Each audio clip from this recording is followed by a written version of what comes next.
Welcome, everyone, to episode 35 of the Brandon Adams podcast. I have with me Philip Sternheimer. Philip, how's it going today? Hey, going well. Happy Friday. So I have to say that the timing of this podcast is really good because I was a little bit burned out of podcasting. What I found, I was recently doing kind of a dive in my analytics, and I have a solid core audience of around 3,000 people, but it has not grown. I have 35 podcasts in the books. Every once in a while, I spike up. I'll have Nate Silver on or Tom Dwan, and I'll spike up to 10,000. And I even had one during the pandemic where I had a specialist on COVID, and it spiked up to 25,000. But basically, it's no growth around my core audience. So I struggle sometimes with motivation, but I recently got a few notes that were inspiring. I had two poker players reach out to me and one professional gamer, and they said that they found my podcast really informative and inspiring because they were transitioning from gaming or poker into professional life. And believe it or not, people's favorite guest is Jason Strasser. They can't get enough Jason Strasser because in the poker player mind, he's made the successful conversion from full-on professional poker player to full-on real life killer. And they just love that. So for me, you are filling the same role as Strasser, but we'll explain that you basically have one of the best jobs in the world, but you also play poker at a very high level. So why don't we start this story from college age years? Okay, tell us where you grew up, where you went to college, what your early experiences were in DGen world of poker and all of this, and then we'll go from there. That's quite the intro. One of the best jobs in the world. I got to tell myself every time I go to sleep. So I grew up in a small town in Germany, in the southwest, next to the French border. 40,000 people, middle class. Did fairly well in school. And pretty international background. So my mom's Danish. My dad grew up in Germany, but then left Germany before the war and went to the States, became American and came back. And I'm born in France. So sort of traveled around a fair bit. And for some reason, it was sort of never really a question for me to study in Germany. So I set my sights early on either studying in the States or in England, and then ended up at Wharton at the University of Pennsylvania, mostly based on sort of a lead from a distant cousin who went there, who suggested that I check it out. And I remember I visited campus, I think the day after finals, so it was sunny in May and everyone was partying, and that seemed like a lot more fun than sort of the gray skies of London, which was the alternative. So I went to Wharton when I was 19. And in retrospect, I would say it was, relatively insecure in that most people around there had better SAT scores, had been prepping a lot more, had more impressive backgrounds. And I think I had always a little bit of a chip on my shoulder when I was in college, but ended up, I think through luck and fortitude, sort of in a pretty decent job after college, which was a consulting firm called Bain. So there were sort of three big consulting firms. There's Bain, McKinsey, and BCG. Stayed there for 3 years. As part of that, did a sort of an extended internship, which they used to retain folks after the second year, which was the first time I really lived in Vegas. So I did that internship at what was then Harrah's and is now Caesars. And that's probably, that answers the question of how I really experienced poker for an extended period of time. And so after Bain, then went into private equity, which I really had no idea what it was. I just realized that most of the smart people ended up going there. And so I did some of my research. Ended up first at a private equity firm called BC Partners over in Germany, which was actually a great firm, which I enjoyed a lot, but I actually hated living in Germany. So in '06, when the job market was pretty hot, I decided to go back to the States, applied to a couple of firms, got job offers from all of them, and ended up fortunately picking H&F, Hellman and Friedman. So joined them in January '07 and have been at the firm since, first in San Francisco for 2.5 years, and then for the last 12.5 years here in London. So the poker experience started when you were living in Vegas. Presumably you had some poker experience before then. Take us through those years in Vegas, and then I'm most interested in hearing about the transition point where you decided you were going to take poker very seriously and compete at the highest levels. So I had played poker. The first time I think I set foot in a casino to play was while I was living in Boston and working at Bain. I think I went to Foxwoods, played limit hold'em, and lost a lot of money. And so I sort of dibbled and dabbled in hold'em prior to that, but really started taking it more seriously when I moved to Vegas for this internship, which was in May '04. So literally the first day I set foot into the Bellagio was when Andy Beal was playing upstairs at the Bellagio at the time, I think, with Ted Forrest and Chip Reese. That was sort of the first day, a year after the Moneymaker boom. And, the place was just bustling. I mean, at the time in Vegas, all of the friends that I made there at the time that weren't in poker were mortgage brokers making 6-figure salaries. And it was just totally booming. Like when you would land in Vegas in '04, there was a cab line that would take you half an hour to get through. So it was just a great time to land there. And, and the game was a little bit like shooting fish in a barrel. And at the time, actually, the game was $2, $4 blinds at the Bellagio with a minimum or maximum, with a set buy-in of $200. So it was like 50 big blinds deep, and there was just crazy action. There was one 10-20 game that would go once in a while upstairs at Bellagio, but the game was the 2-4 at the Bellagio, and I think there was a 2-5 at the Palms. And so that's really how I started playing No Limit.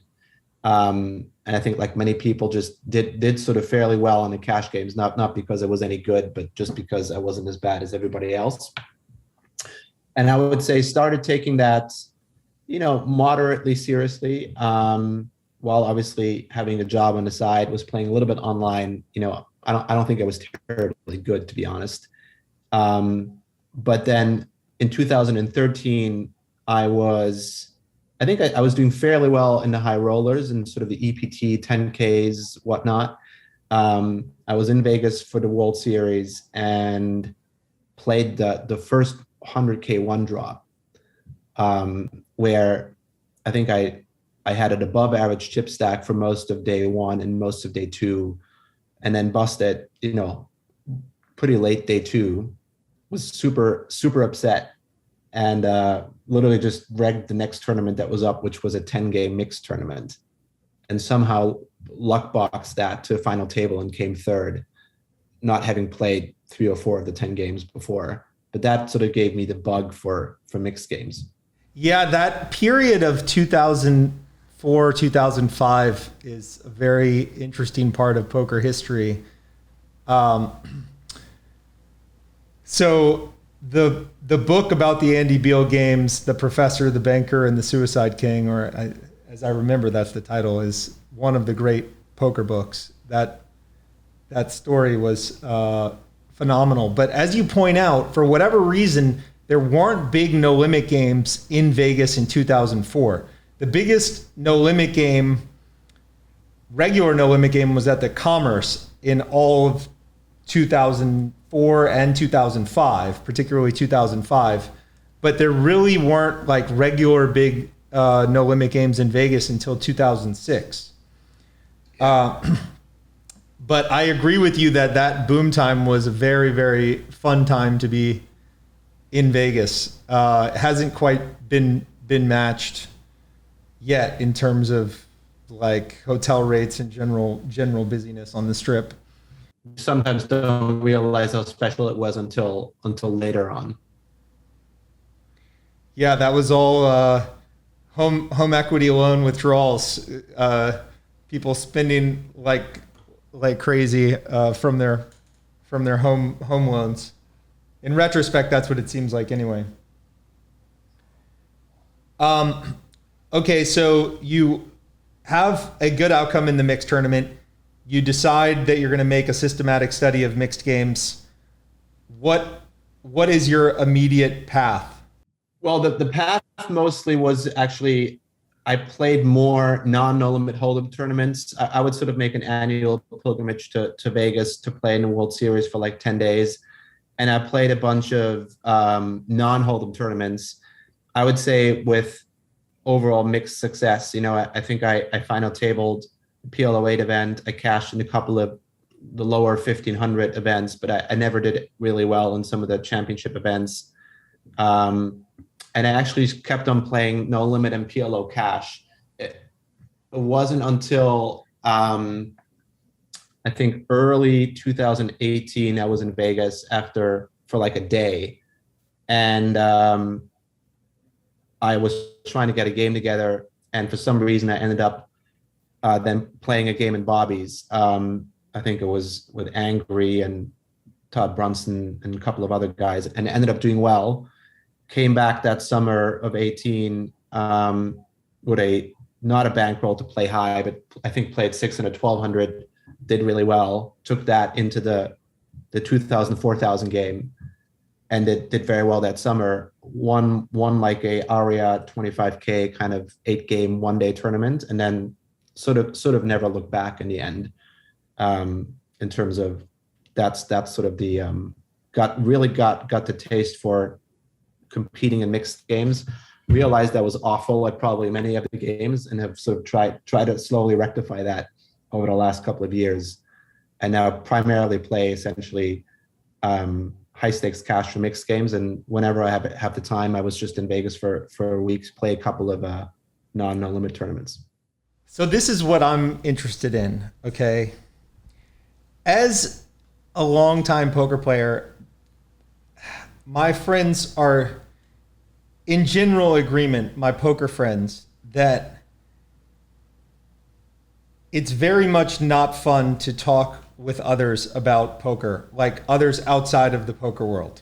My question to you is, obviously at this point, your working friends know that poker is a passion, you play poker at the highest level. They probably don't know that you're studying poker with the best possible coaches and the best possible technology, and you're putting in a lot of time on the side. They probably don't know that. But they know that you take the game very seriously. Do your work friends ask you about poker, and do you enjoy the conversations? My guess is that they do ask you and you don't enjoy the conversations, but I would like to hear. I think that's right. I mean, at this point, you know, I've been at my firm for 15 years, so everybody, I mean, we're really family, so we sort of know everything about each other. I'm very lucky that, and it's one of the reasons why I'm still at the firm, is that I really feel like I can be myself at the firm. I know people that have a real deep passion for poker, but they don't feel that their firm, like, they make a secret out of it because they're trying to avoid trouble. And I think that's very sad. So people definitely know that I take this very seriously. I never actually dared to take time off during the World Series. And then I remember I was talking to a friend of mine who was also in finance, who told me that apparently Warren Buffett, I think, takes, I don't know, like 15% of his time that he just devotes to bridge. And I was like, you know what? Like, I'm just going to take a week off every year in the summer to play the World Series, come what may, and I'll make it work. And no one's ever said anything, and people respect it. So I do get questions. And while it's, as everybody knows, having poker conversations with people that don't know poker can be frustrating, but I ultimately take it as I'm really lucky that people show an interest, that people let me pursue the hobby seriously. And so I do ultimately appreciate it. And I also, like, when I told people that I just came back and cashed in some tournaments, they're like genuinely excited. I mean, they don't know how to handicap it. They see Phil Hellmuth was at the table and that he got eliminated before me. And, while to you and me, it doesn't mean anything. Like, to them, they think I must be better than Phil Hellmuth. Because of the questions that I got from the pro gamers and the poker players making the transition, I'm particularly interested in what I see as some of your outstanding qualities, right? Your time management is basically unseen in the poker world, right? Like, you're very, very efficient in your use of time. I'm wondering if you have advice for poker players that are doing some sort of transition to real world activities. How can they make more efficient use of time? Because just to give an example, our mutual friend Patrick Antonius is an unbelievably talented individual, unbelievably disciplined, basically succeeds in everything he does. But I tell him when he does things in the private sector, like, you've got to get used to a speed that a gear that I'm not sure you have, like a very, very efficient use of time. And for poker players, they often find it a real struggle to command a sense of urgency, to really make good use of hours and days. What advice do you have for poker players that are trying to make better use of their time? Yeah, it's a good question. And I think it's one of the dimensions that you need to master to be successful in business. But I think there's lots of others that we should maybe talk about. Jobs are different, I would say. Private equity is a transaction-driven business where you might be afforded certain lulls where you don't actually have to be that demanding with your time. But then there are moments when you just really need to drop everything. And work for, crazy hours for a sustained period of time, because you're racing against the clock. Yeah, that's the world of private equity, which can be very different. If you were, to start a business, you might be cranking for months and maybe years on end because you always feel like you're like behind or you got to stay ahead. So it sort of really depends on the job. But I think that the theme in terms of being successful in a job is that you need to be able to actually deal with adversity, maybe do things you don't like to do, working harder than you would like to for a sustained period of time, because you're not actually the one setting the boundaries. It might be somebody else. It might be the market. It might be a transaction. It might be a competitor. And so that's kind of, if you're not comfortable ultimately putting yourself through that, I think it's difficult to see that you're going to be really successful. So when you're looking for like would-be partners at Hellman Friedman, you're evaluating them on the basis of, can they kind of put themselves through the pain when they're on the clock? Well, I mean, within the world of private equity or an H&F, that's a bit of it. Those are table stakes. I mean, most people that end up applying for a job or working at H&F have a very, very high tolerance for frustration and high work. And ironically, having too high of a tolerance, I think, can be counterproductive. So I see a lot of young people joining the firm that are burning the midnight oil every day. And they're doing it because they can, but it actually leads to suboptimal outcomes because they're sort of always, they're working hard, they're not happy, they're tired, they're coming in the next day, they're less productive, and so on and so on. So Anupam, our mutual friend, for example, I actually thought the guy was outright lazy. Like, it took me a while to appreciate that. He just has a very, very clear understanding of what really matters. And, FaceTime certainly doesn't at our firm. So he would be the guy, he would be totally cranking, be there when it mattered, but he realized a lot of times it just doesn't matter. And then he can just go home and spend time with his family and be happy and get a good night's sleep. That's very hard. It takes a lot of courage to say, like, I'm just not going to bother doing this, or maybe I don't need to do an A job on this today. I can do an A job on this tomorrow. Like that takes a lot of guts. And so I've learned actually a lot from watching him. But clearly, when it matters, Anupam was working just as hard as he needed to, which sometimes can be like 110 hours a week. But there'd be many hours where he'd be working 50, where other people would be doing 80 hours, not being able to prioritize. I was trying to think of one poker player that has the kind of work ethic that you mentioned, and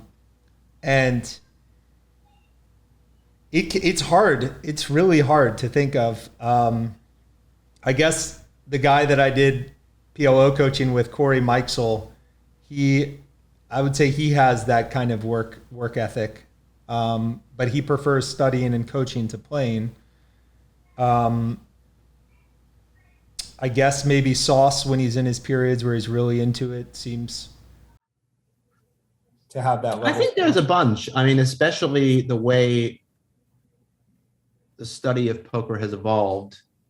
I think there's a lot of people like, look, I don't know for sure, but I would guess like guys like Jason Kuhn, and many others that are sort of playing at the elite level. I would imagine that they're able to put in, sustained work. They're very, very disciplined. And I would think that if they wanted to be successful outside of poker, I mean, the discipline is one thing, which I think a lot of people have never gotten used. They have never gotten used to it. They never experienced it. I don't think they ever will be successful at it in terms of that structure and dealing with adversity. But the core toolkit in terms of the analytical engine that you have, how you really think about risk, distribution of outcomes, is highly overlapping, certainly with the field of finance.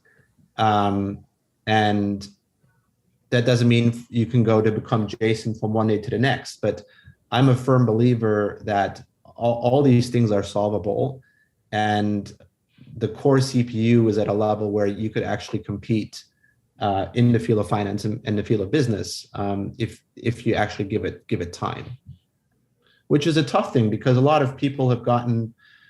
I mean, I had a good friend of mine. I hope you won't mind me saying this, David Benefield, who actually decided to go into business, and he decided we discussed, and actually consulting might be a good first step because you just get to learn business across industries in a relatively short amount of time. You really develop a toolkit that I think is portable into business, into investing and whatnot. So I'm really glad that I spent 3 years there coming out of college. And so he grinded interviews really, really hard. He got 2 interviews with Bain, and I think with McKinsey and with Bain, which were difficult to get. He didn't do well on his first one. And then he said, fuck it. I'm just gonna not even go to the second one.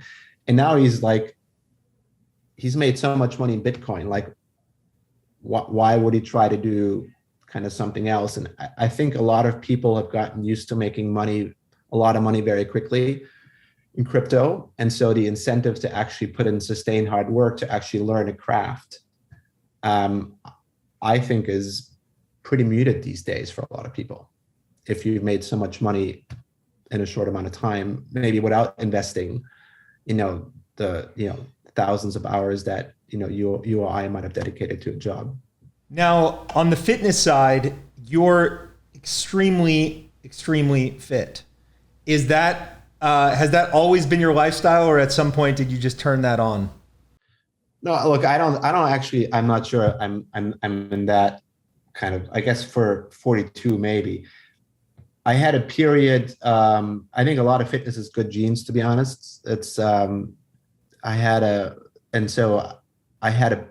period in college where I worked out for a very, 5-6 times a week for, 5+ years in a row. And I think that has laid a foundation such that I have just a lot of muscle memory. So even when I don't work out for a while, when I start working out again, I can just see that the results come fairly quickly. So I have a baseline of maybe working out once a week. And then when I have the time, like when I'm in Vegas, I sort of get into a routine when I literally just say I might work out sort of 5 times a week because it's just really easy to roll out of bed and head into a gym. Um, I try to, I have a workout where I work antagonistic muscle groups. So I might do chest and back, biceps, triceps, front shoulders, back shoulders.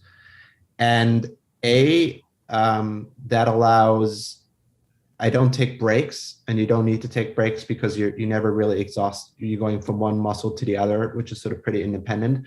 And so it's your heartbeat stays pretty high. And so you're doing both a resistance workout, which is typically anaerobic. So your heartbeat's pretty low because you take so many breaks. But if you don't take breaks, you're also actually getting a cardio workout. And so I feel it's both good to sort of get lean and build muscle mass and actually, stay lean and burn fat. And it's fast. So I'm in and out of the gym within like 30 minutes. And I found it very difficult to motivate myself when I sometimes go to the gym and I would be there for an hour or an hour and a half. And then I don't even feel I had a good workout. And it just takes up so much time in your day. Like I know that I'm going to get a good workout in 30 minutes. And so the ability to do that, even when you got work, you have a family or many other commitments, like to know that you can get in and out of the gym in 30 minutes to me has massively increased kind of my consistency of going to the gym. And then the other thing that I do is I'm a pretty picky eater when I don't have time to prepare or I'm not particularly hungry. So then I actually try to eat healthily. But when I'm too busy to bother, or I'm in circumstances where I can't influence it, or when I'm just really dying, whatever, to have pizza, then I just eat whatever. But like there's so many meals that you have where you just can't really enjoy them, or where it sort of doesn't really matter that much to you. So those are the meals when I just try to eat healthily. And so the combination of these two has sort of worked out pretty well for me, in that I don't feel like I need to cut anything out of my diet, because if I feel like eating it, I do. And I feel like I can get a pretty consistent sort of workout at the gym that doesn't impede with the rest of my life. And you're used to pretty big travel, right? That doesn't throw you off too much? It does, actually. I don't, like, I'm not, like, when I travel, I typically, like, if I travel for work, I very rarely work out. I just found that I was at a stage where I would work out and it just took over my life. Like I just felt there was so much energy that goes into, does this hotel have a gym? Like, how am I going to get to my meeting while working out? And I just find it so stressful. Like I realized afterwards that it sort of became too much and it almost became too consuming. I mean, and when I see friends that are that way, like I recognize the pattern when I can see how they stress out about like, how am I going to go on this trip and get my workout in? And like,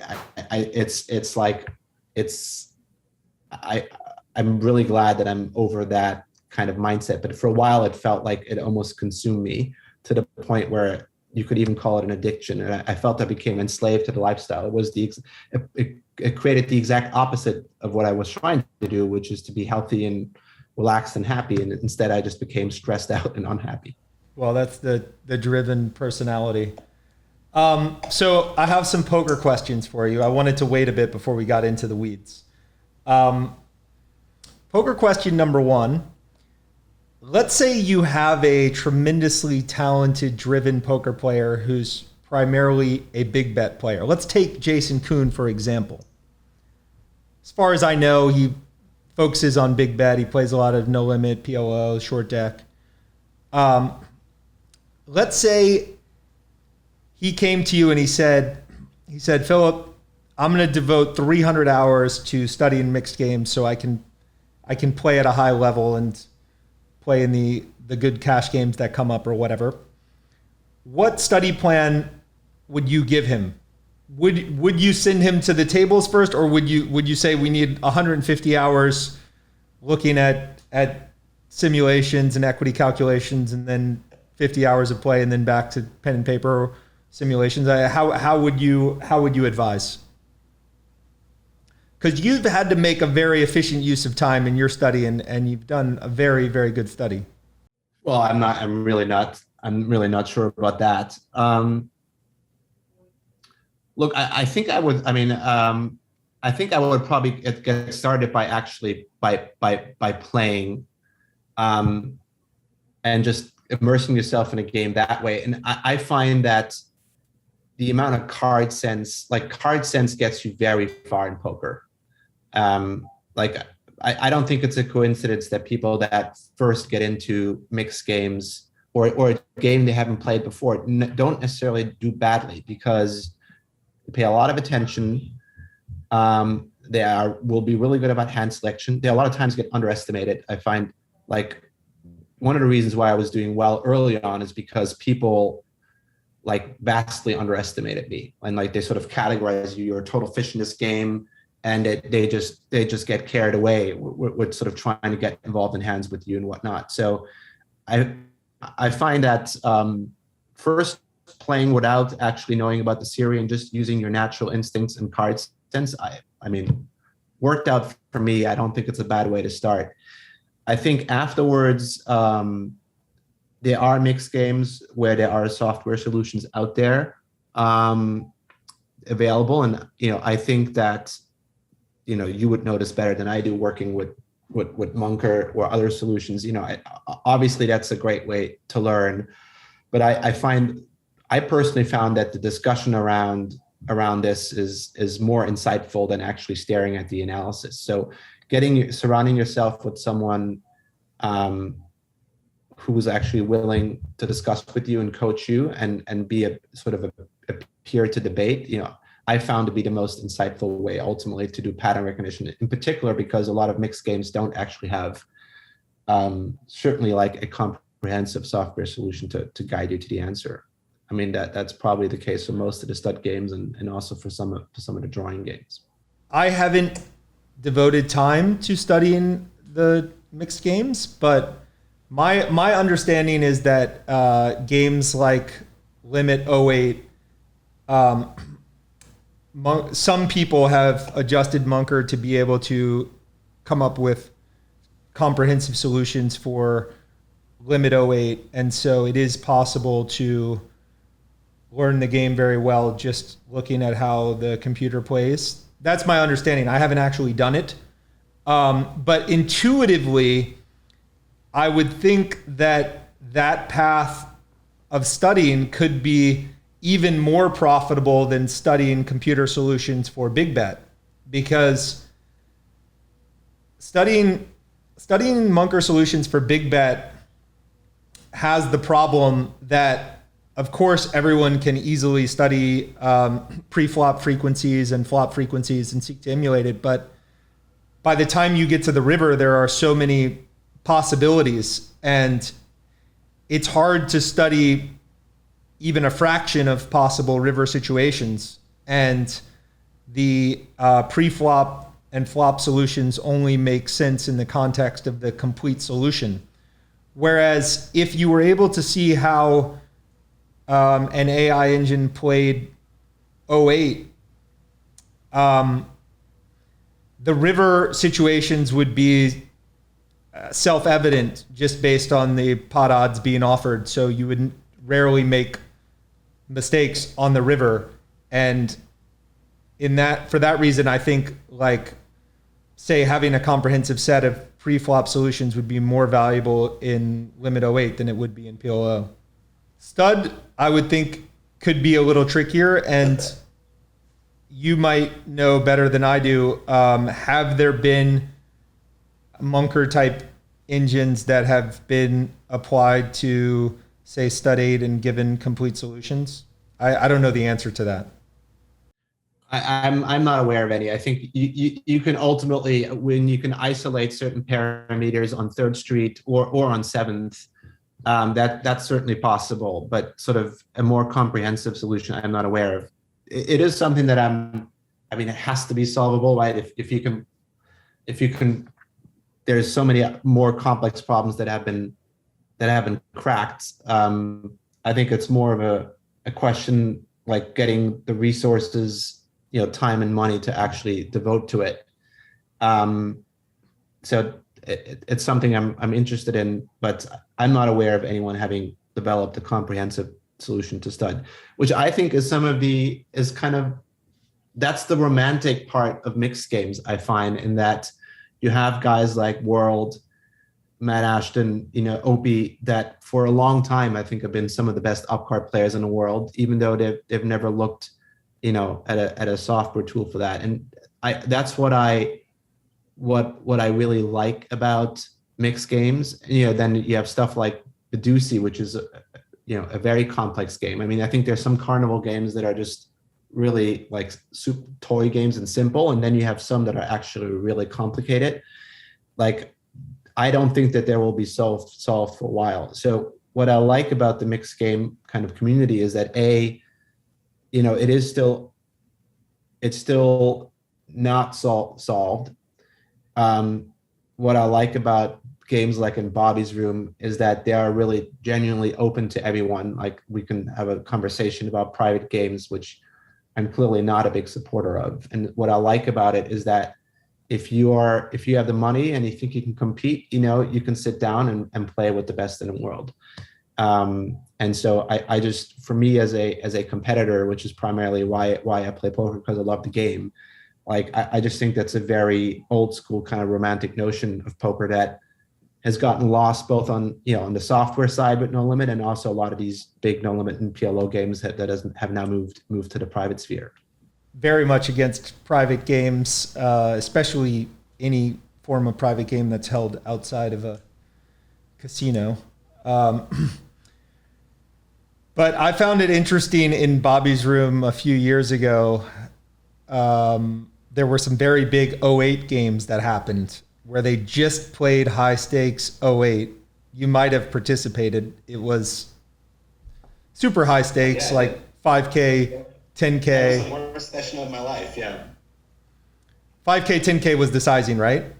And maybe even bigger at one point, or they kicked it up for a short period of time. At some point, but 5K, 10K was a game that ran for like 48 hours, and that was definitely the worst poker session of my life. Yeah. So I happily think back to that session. I remember I had breakfast we did the next day. At Siddell's. That's right. But one thing that was funny about that summer was they were frequently running, not frequently, but there were full ring 08 games going on at high stakes. The group that would usually play mixed was just playing 08. And my take on it as an outsider was that what had happened was a small segment of the playing population had been studying Munker solutions to 08 and were confident that they were correct. And then other people that were playing with this group thought that they were doing abysmal things. And so there was a real disagreement about correct play. And they solved it the way poker players do, right? By having a big, long poker game. And I don't know the results, but I found that very entertaining. It was Aaron Katz and Brian that first had the disagreement, and they were the ones that were playing. And I think then Patrick joined, and then I stumbled in like after having slept for 1 hour, because like there was my Bellagio room. The blinds wouldn't work, so the motor just kept on spinning. So I was so tired and I couldn't fall asleep. And then I was asleep for an hour, and I looked at Bravo and I saw there's a 5K, 10K 08 game going on. And then I stumbled downstairs, and then somehow the game went for a while. I think 08 is a very interesting game because I do think it's a game that many people think they can play well. But as actually not the case. So I would love to play that game again now. So if anyone wants to play 5K, 10K 08, hit me up. I just remember witnessing one hand in that. And afterwards, I was like, I saw Pat play a hand. And afterwards, I said, Pat, what the F were you doing in that hand? and then I consulted Chris Vitch, who would know what the right solution was. And Chris said that absolutely he had done the right thing. And the short of it, if I'm remembering, is it was kind of a crazy hand where there were a lot of participants, and it had been capped before it got to Pat in the small blind, and Pat came in with 8-8, 9-9 double suited, and turns out you're easily supposed to, but yeah. Well, I'm not sure with that hand, but I think that if you can have situations in 08 where if it's capped multi-way because of card removal, like hand values change meaningfully. And so that's essentially probably what Chris was referring to, that a hand just changes dramatically in value if it's capped 4 ways ahead of you, because probably all the aces are out essentially. I mean, I think you like to have a hand like, king, king, queen, jack, double suited, ideally in that situation. Whether 8-8, 8s and 9s hit the threshold, I don't know. But that's probably the principle. I realized that I had no clue about the game after I talked with Chris. Now, my recollection of the conversation was that, and I don't want to put words in Chris's mouth, but my recollection was that if the action had turned around to Pat where it wasn't capped, right? Like, let's just say you had 3 guys in the pot and Pat had the opportunity to cap from the small blind, it would be a mistake for him not to cap with 8-8, 9-9 double suited from the small blind, which just strikes me as completely insane. But that was my recollection of what he said.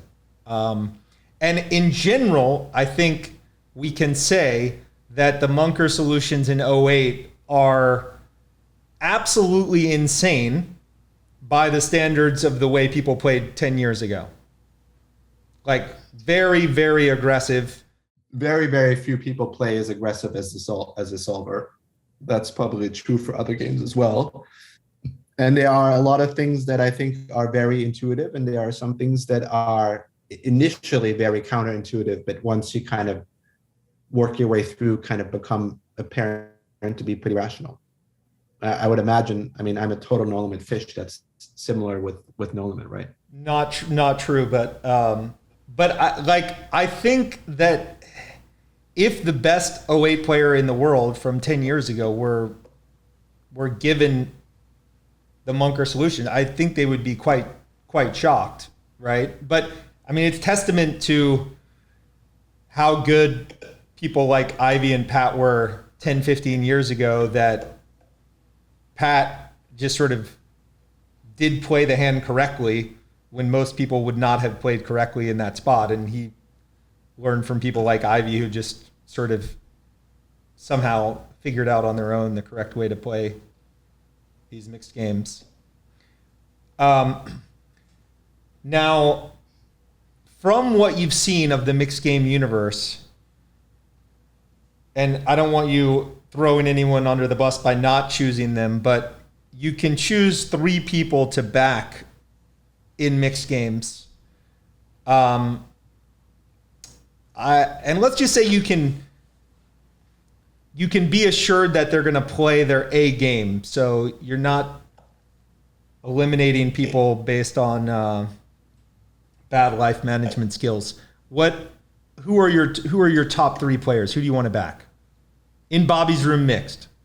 I will say at the outset that the real backing decision would very heavily take into account the ability to play the A game, because I find that it makes a huge difference in terms of the consistency of play and being able to deal with adverse losses. And I think I know a lot of it's a bit of an hypothetical question. Then forget that. No, but I also don't want to answer the question that way. It says, okay. But I will just say that that's the reason even why some people are within the realm of, like myself, of competition, because if you ask me, I still have meaningful deficiencies in terms of competency in certain games versus certain players. And the only reason why I'm in the realm of competition is because, in part, because of my job.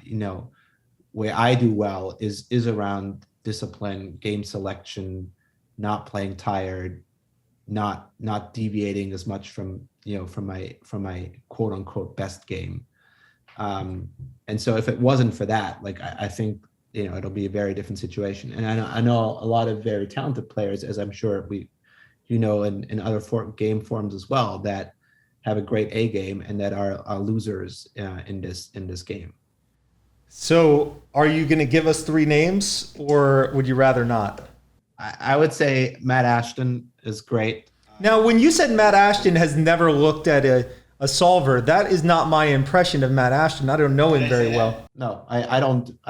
If I said that, I don't. Oh, okay. You sort of gave the impression that he was a field player. My point was up card games. Mm-hmm.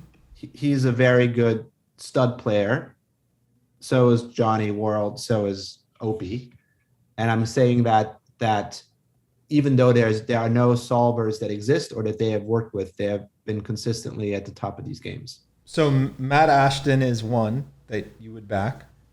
Matt Ashton. I mean, look, Opie he's the biggest winner in the game, and he is arguably very good. I think afterwards it gets harder. So I might not. Okay. Might not be able to give you a third. I think a lot of the guys in that game are very, very good. And I think it can't be, if there's guys like, I think people, if you take, Scott, that are great big bet players and that have made a transition, or, Timofey or Jungle, to actually play all the games well. From my kind of perception of a poker player, like, I just think that deserves a lot of respect. I personally find it very enjoyable, like, just to learn a new muscle. That's what kind of got me going. And I'm surprised that you, after coming second in the 8 game at Aria, like, didn't show up in Bobby's room and play our game. Yeah, I'm not ready, but my last podcast guest was Jungle Man. Not sure if you caught that one, but Jungle Man is looking for an opponent to square off with for 1 month. He wants to live in the basement and take it seriously. So if you feel like a challenge, you can take on Jungle Man. I understand that he's going to Vegas soon. I know you just got back from Vegas. Are you going again? I don't think I can. It's tearing me apart. But I did my sort of 10-day stint and played my 5 tournaments, and I think that's all I can do this year. What is your next poker? And like, what is your outlook for 5 years? Presumably we're going to get back to playing live poker. I think I understand that there's some ambitious tournament series coming up. I think like Triton is going to be doing some big events, and the Poker Go events will stay healthy. Like, what is your outlook? Look, my outlook is I like to try to get better. Last year was a good time for me to practice, just because of the world we were living in, and playing online, which I typically don't, just because I have not enough time with my family. So if I started to play a lot online, I think that would take away too much time. But spending so much time at home and in front of a computer last year, that was a bit of an exception. It's interesting. It's been actually really difficult. I was in Vegas. We didn't get the big game going, and so it was part of it was COVID. Just the player base was just too thin, and we just never got a game going. So I actually haven't played the big game since pre-COVID. So I'd be looking forward to do that. It's a bucket list dream of mine to play the whole series. That's been something I've been dreaming about for a while. I think that's a terrible dream. I know, but like for me, it's the grass is always green on the other side. So for me to just kind of do the whole full 6 weeks and play every tournament that I want and play cash whenever I want, it's just, I mean, it sounds like nirvana to me. I know it sounds like a nightmare for many other people that do it every year, but No, I love being out there for the whole summer. That part is great, but I thought you meant the idea of like a bracelet bet or a bracelet quest and playing the tournaments every day. That doesn't sound fun at all. I mean, I might put on I love betting, right? So I might put on a bracelet bet. I might play the 25K fantasy and stuff like that. But it's really about just competing and I just enjoy these tournaments so much. I love Horse. I love 8 Game. I love No Limit Deuce. I love oh 08. I love to play. If I looked at the full series, I would probably play 30 tournaments. So I've got two final questions for you. Both in regard to, say, career management for a poker player or for someone who is transitioning from poker to something else. Question one is for someone who's just starting out, what are the best ways to sort of strategize for building wealth, getting comfortable? And then question two is for someone who, through good fortune or good process, has accumulated a bit of money, what should they do? So the first question is, you're saying if you want to get into a professional career, is that your question? First person is starting out with bankroll 2,000 to 20,000. Yeah. And the second person has, through crypto or whatever, accumulated a meaningful amount of money. Let's just say $2 million. And what is their path? And in terms of wealth maximization or career planning, or I know that you've mentioned before in our conversations that poker players make egregious errors with their money in investments. So maybe you could start out with a what not to do list and then give some constructive advice. it might be more obvious to answer the question in terms of what not to do as opposed to what to do, because the latter depends on your risk profile, any major outlays that you have, what your sort of objectives are. But I think there are some real common themes around mistakes to avoid.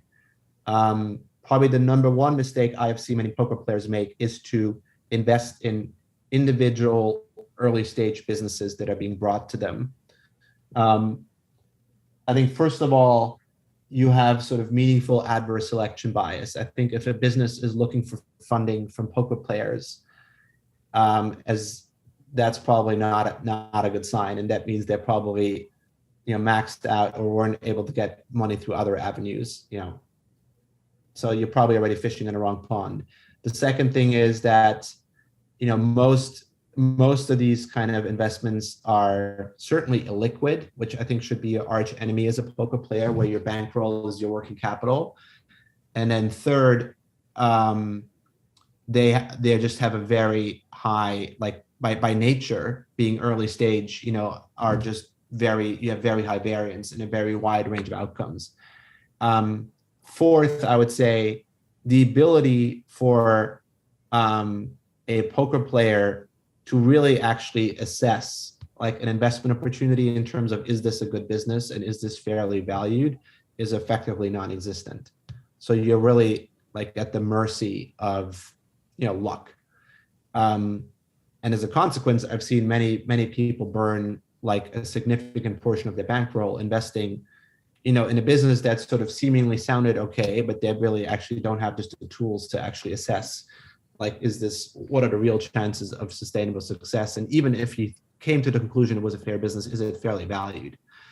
And even if you went through all of that, you have no control over when you actually get liquidity, because you're going to be a minority. So you're dependent on whenever there might be a liquidity event, which could be many years out. And at the time when you need money, you can't get it. So like number one piece of advice is that stay away, I would say, from any, like even liquid securities, like any kind of individual security selection or business selection, because that's just not your forte. and by any means stay away from anything that's really illiquid. That's probably the number one piece of advice. I think when you go beyond that, I think for most people, like the best thing you can do really is diversify. I think you can, when you want to get into public markets, be it like equities or debt, like try to go cheap, and don't try to ultimately security select. So go into ETFs, ideally for the whole market, or you can sort of play around a little bit with industries or geography, but I wouldn't overcomplicate it. You can certainly be in crypto, which I am too, and I assume you are too. I think the real question there is sizing. I am not in crypto, unfortunately, but I wish that I had been.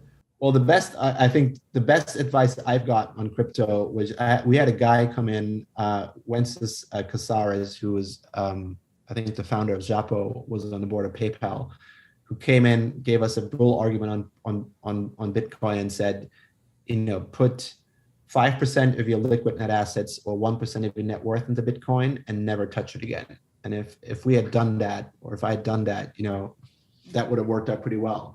He then came in again in 2018 and gave the same speech. And so thankfully I listened the second time.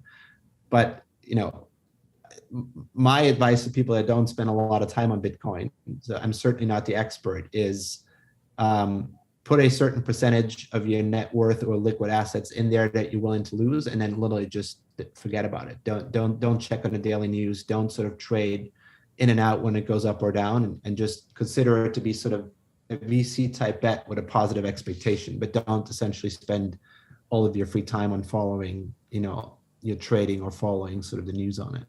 Yeah, I like that advice.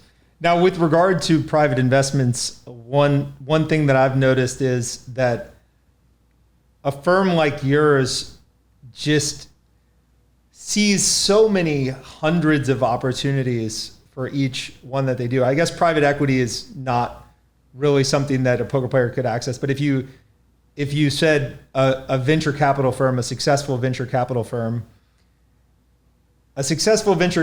firm sees hundreds of deals for every one they do. And poker players, even if they feel like they're being selective, might do like 1 in 10 that they see. I probably see 10 that are on average a lot worse than the ones that, a venture capital or a private equity firm does. And it's really, the fundamental skill set on investing and poker is actually very, very similar. And it's also very similar that in investing, we're all sort of doing the same thing, right? Sort of like the ultimate sort of the tools we use, the job we do, like how we do it is 80% similar, right? It's all in actually how good you are at your craft. So everyone sitting at the poker table is seemingly doing the same thing. People might be studying the same way, but then you have Jason Koons and Stephen Chidwick, people. So from the outset, it looks like they're all sort of seemingly doing the same thing, but there's massive differences in skill. And so for you to think that you could ultimately having never really invested before or having never played poker before, and then suddenly you think you're as good as Jason or somebody else is preposterous. So don't is the answer. Yeah, that absolutely makes sense. Let me answer if you want, the other question, because I do think that I've spoken to a lot of poker players that are considering doing something else, and many of them decided not to, which is says a lot about actually. There's a lot to poker that I understand that people actually really get a lot of enjoyment out of, and it obviously can be financially rewarding as well. But I think for those that do really want to make a concerted effort, I would say a couple of things. One is that I firmly believe that the skill set is such that it actually does qualify you to be very successful at a professional career. So even though it might seem intimidating, it might be insecure, good poker players have a lot of good raw material to work with, to be successful in business. So that's kind of the first thing. So those skills are not easy to acquire, and many of them are really valuable and also portable. I personally, I've gotten rejected for pretty much anything that I try to do. Like the first college that I applied to, the first job that I applied to at Bain, the first time I applied to private equity. And so, that is to be expected. And so if you were to try to get into a different career, like, you will fail many times, but that is completely normal. And so it's all about the dedication to a goal, and the persistence and the humility to understand that you have things to learn. I think if you approach it with that type of attitude, not that you actually have to be at a certain place in a certain amount of time and that you have to be automatically successful. I've seen many, many examples of people that have been extraordinarily successful, probably even faster than they imagined, but it started with a lot of setbacks and a lot of learning. So I just wouldn't be discouraged ultimately. And ultimately, similar to those people that don't know what poker is, and they just think you're doing something very mythical or that they could never do. Like, we all know that, poker also is something that you can get good at if you put your mind to it. And it's no different in business. It seems foreign because you don't know it. But if you really actually dedicate yourself to it, there is certainly a path to become successful if that's what you really want to do. You gave the example earlier of David Benefield, who I think is a fascinating example. When he was successful in poker early on, there was a stage where he left to go to college. And then I didn't know about the other instance where he undertook to get a job in consulting. But I really respect both moves, because as far as I know, he was very well off at the time he started college and at the time he started the consulting path. And it can be hard to get yourself to undertake something new when you have a bit of a cushion. And what I've seen in poker is that there can be a bit of a Dutch disease problem, right? Like the natural resources curse, right? Like you're a country that has, due to no skill, like been blessed with natural resources. You get all the money in the world, and now there's no reason for you to do anything else, right? Like it happens to individuals, and I can imagine it will happen to people in crypto where they've done the right moves, like they've found the right friend set, they've been in the right NFTs or the right cryptocurrencies, and now they have a few $1 million, and the rest of their life suffers from Dutch disease, natural resources curse, whatever you want to call it, where it never makes sense to take that first step in career development. So they don't do anything. Do you have any advice for like how to overcome that? And that was what I sort of said, that we're living in a world where, obviously we've been in a 30-year bull market, which doesn't just include private equity, but also includes many other asset classes such as crypto. So I totally agree that if I've now made a lot of money, maybe without a lot of effort in crypto, why would I now sort of put in the hard work to do something else? Look, I think it's all about why are you actually doing this?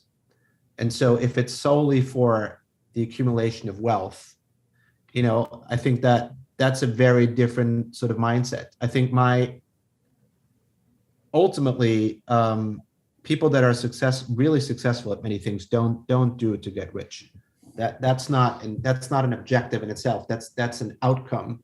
And I was having dinner yesterday with one of our CEOs, who, he's richer than he would have ever imagined, and it's sort of like, okay, he's giving all his money away, and it's sort of like there was a point in his career when he cared about it, but very quickly, actually, that just became an outcome on the side.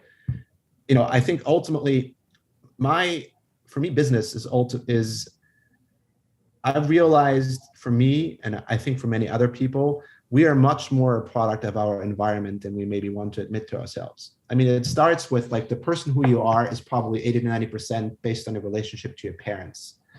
And I think that when you're in a business and then you're surrounded by people, every day over and over again for a sustained period of time, it has a dramatic effect of who you are as a human being. So like to me, being in a private equity partnership with people who I greatly respect as professionals, but also as human being, like that's the reason why I'm still there. And so to me, business is just a form of community ultimately with people with a common goal that actually just makes you a different and hopefully better person. And there aren't many times in your life when you can actually do that, sort of the sustained pursuit of a common goal together. So that's kind of, you should ask yourself when you want to go into business as to why you want to do it. That's what drives me personally. And it also means that when it comes to picking what you want to do, like the two criteria that I typically have is, one is, who am I doing it with? That's the most important question. And the second thing is actually try to do something that has the chances of succeeding, which is sort of, am I actually working in a good business?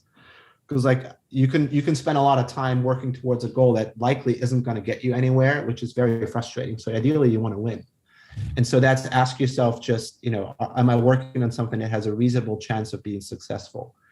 And so those would be the two questions I would encourage people to ask themselves once they've made the decision to go into a professional career outside of poker. I love it.